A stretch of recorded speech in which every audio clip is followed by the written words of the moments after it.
Hey there, welcome back to Financial Wellness University, where we learn the financial basics that we should have learned in school but didn't. Today we're going to be looking at insurance and being properly covered, more specifically, renter's insurance. Stay tuned.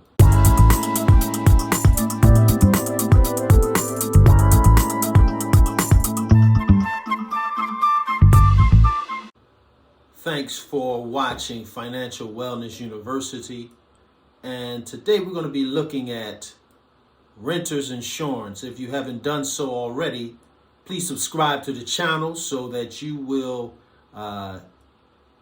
get the videos that can transform your life financially and be able to cope in hard times with information that is not always forthcoming from those who should be providing us information.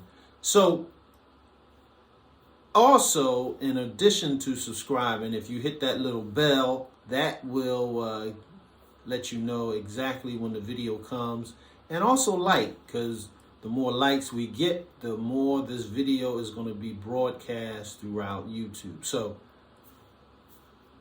renter's insurance. Let's talk about it. Let's talk about insurance in general as an overall view, and then we'll narrow down to renter's insurance. Insurance, in essence, is something we buy to cover loss. So whatever kind of insurance we have, it kicks in when there's loss. And you can speak of loss in terms of something that will incur a cost that we generally couldn't cover out of our pocket. Now, there are people who are what's called self-insured. They have so much money that any loss that they could possibly incur, they could cover with their own money, their own cash, their own expenses. But even people with tons of money, billionaires, multimillionaires, still have insurance. Some insurances are mandatory. Some insurances are mandatory, meaning that it is unlawful not to have them, like car insurance, for instance. But when it comes to insurance, if you are a renter, you ought to have renter's insurance. Now, if the building, the landlord has a mortgage, more than likely they're going to have what's called homeowner's insurance, because a mortgage company is not going to allow them to own that building without having some kind of vehicle to replace the cost if something was to happen to that building. So a landlord is going to have homeowner's insurance, but homeowner's insurance covers who? The homeowner. It doesn't cover the home renter. Now, there are some protections that you get as a renter, but there's some protections that you don't get. For instance, if the building is burned down, the homeowner's insurance will rebuild the building or repair the building if it doesn't go as far as a total disaster. But homeowner won't pay for items that are stolen out of your apartment or items that burn as a result of a fire in your apartment. Those are generally not covered under a homeowner's insurance. Now, as a homeowner, if their items were, then they would be covered. Now, you got to also, all insurance is not created equal. So go to a broker, insurance broker, or look at several different policies before deciding on a renter's insurance.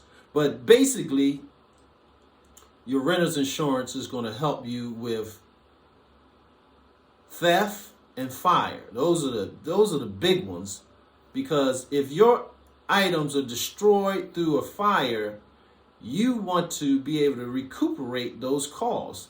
As I said before, insurance is going to cover is to replace loss.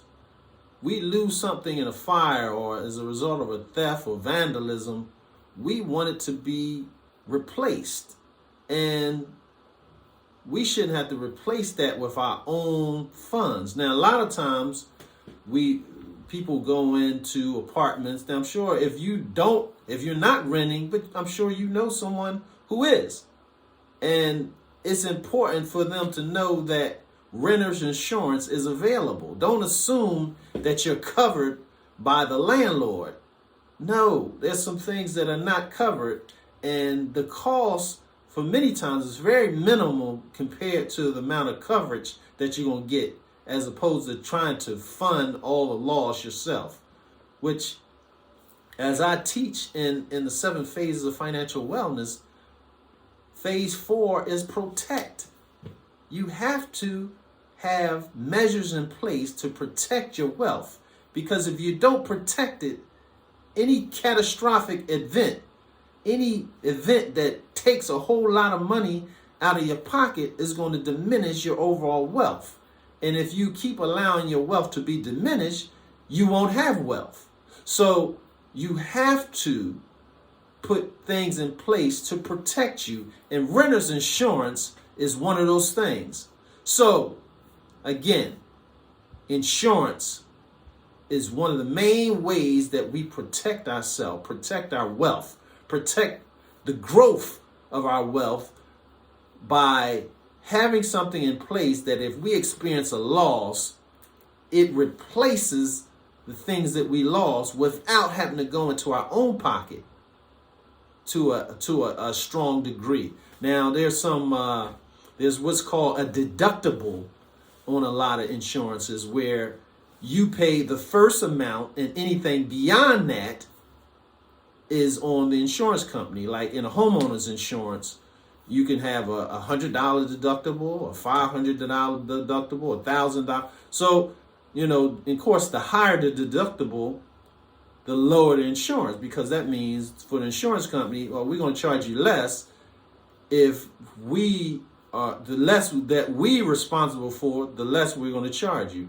And the more we're responsible for, the more we're going to charge you. So if you don't have $1,000 in your pocket, then you shouldn't get a $1,000 deductible, because they won't pay for anything that is under that deductible. And that's the whole reason for the deductible.